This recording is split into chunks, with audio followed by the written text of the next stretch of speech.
Fighting monsters shouldn't always be, I do the exact same thing I do every single time in combat. It shouldn't be, I always swing my sword this way. It shouldn't always be, I always cast this one spell. We need to have a little bit of variety, because combat should be both a sport, a war, and a puzzle.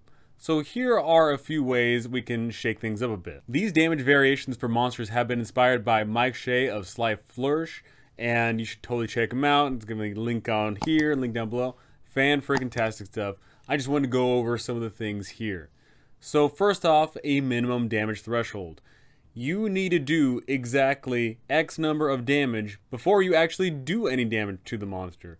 This monster could have a damage threshold of 15, and that would mean if you do 14 damage or less, you effectively do nothing to the monster. This means that the people that do little peppering small bites are gonna have to come up with something creative here, because magic missile is not gonna cut it.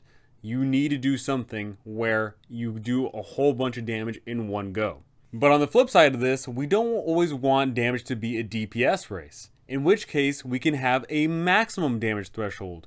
You could say that on every player character's turn, this one particular monster can only take 20 points of damage. This would mean that the people that love to go supernova are gonna have to slow down their roll and come up with something creative, because hey, if you only do 20 damage, then maybe you have time to do something else instead. Another way to spice up our combat encounters can be damage transference. This could be you're fighting the boss monster and you hit the boss and then one of the flunkies drops over dead. Or it could be an item that's tied to the walls, or it could be tied to something else.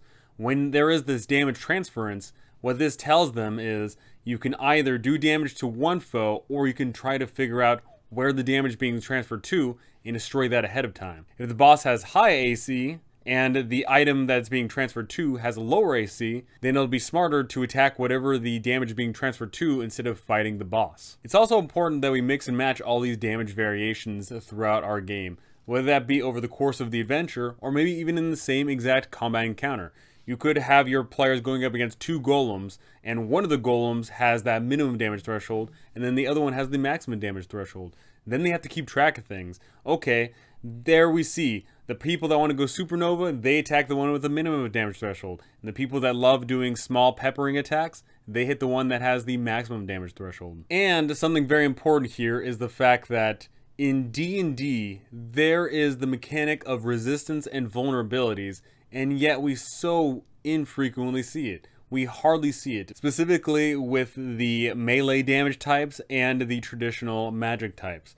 We should see more of those. We should have it where your players are frequently going up against foes that either have resistance to certain types of weapons or vulnerabilities to certain types of weapons, and then they keep those weapons on hand just in case. If we have skeletons be vulnerable to bludgeoning damage, but then resistant to piercing damage, then people are either going to have to get creative, or they're just going to have to suck it up and do less damage. And when you're going up against that one strange monstrosity, it might have resistance to fire, but then vulnerability to cold, and your spellcaster is going to have to come up with some spell that has that trick up the sleeve. Adding in these damage variations to your monsters throughout the course of the campaign is going to have a huge variety, and it's going to seriously impact how your players approach certain combats, which is a great time.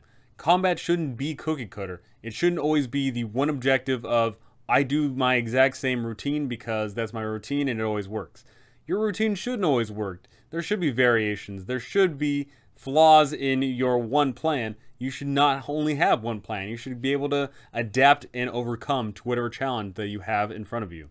Adding in monsters that have damage thresholds, adding in the damage transference, mix and matching all of those things, and making those resistances and vulnerabilities highlighted is going to lead to your players having to come up with some awesome things on the fly, and that's what we love to see.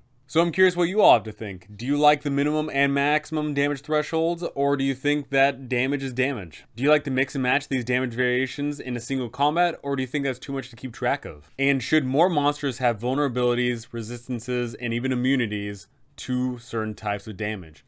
Go ahead and tell me those things, because I would love to hear it. But that's going to do it for me. Thank you for watching, thanks for listening, and thank you to my amazing patrons. You guys are absolutely incredible. Thank you so very much. And I cannot wait to see you all in the next one.